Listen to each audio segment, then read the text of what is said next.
Hamilton Elementary Middle School Principal Natasha Pouncey joined us now. Good to see you. Good to see you. My pleasure. I've always loved Hamilton because not only are you great academically, but even in the arts, you guys bring it, and it sounds like that hasn't changed. Oh, we don't play. Tell me about the importance of that. I feel like there's a balance that really shapes a student when you combine those two things together, academics and the arts. 100%. You know, I truly believe that we all are born with gifts. And oftentimes at school, you have to be able to show up and people need to see your gifts. And so like at Hamilton, we're always going to push the academics. So we have our advanced courses and science and math. But also, what about those students who want to play an instrument, right? So they could shine bright in the band room.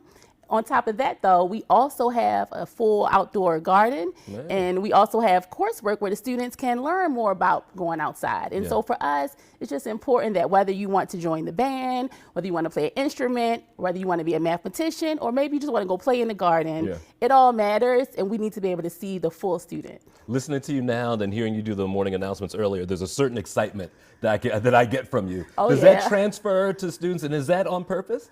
It's absolutely on purpose. You know, I can't talk about students and having their gifts if I don't fully walk in mine. And so it feels so good to wake up every morning knowing that I'm doing what I am designed to do at this point in time in my life.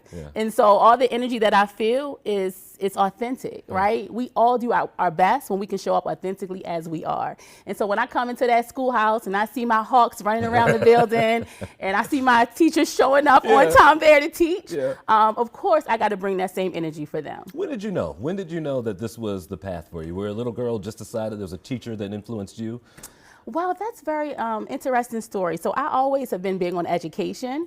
And so when I graduated actually from Coppin State, shout out to Coppin State University, you know, I was trying to figure out what I was going to do because I had majored in the social studies. So I was considering law and just different things.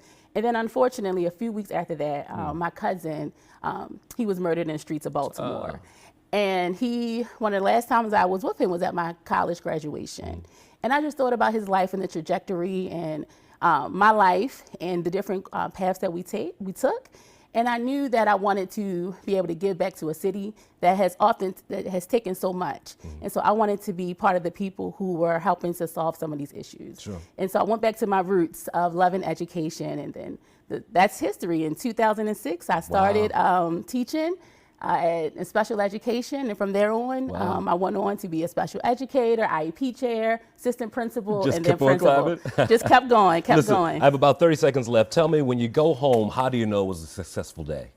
I know it's a successful day. My own son goes to my school. And so I know it's a successful day when I go home with him and he's smiling and he's telling me about his day. And I know that all his gifts were able to shine at our school. And so for me, I'm just so excited and I'm so proud to be able to say that I'm part of the team helping to cultivate those gifts. I love that. Good to meet you. Thank you so much for coming by. It's good luck to you guys over at Hamilton. Oh, yeah. You do well. Go Hawks. Go Hawks.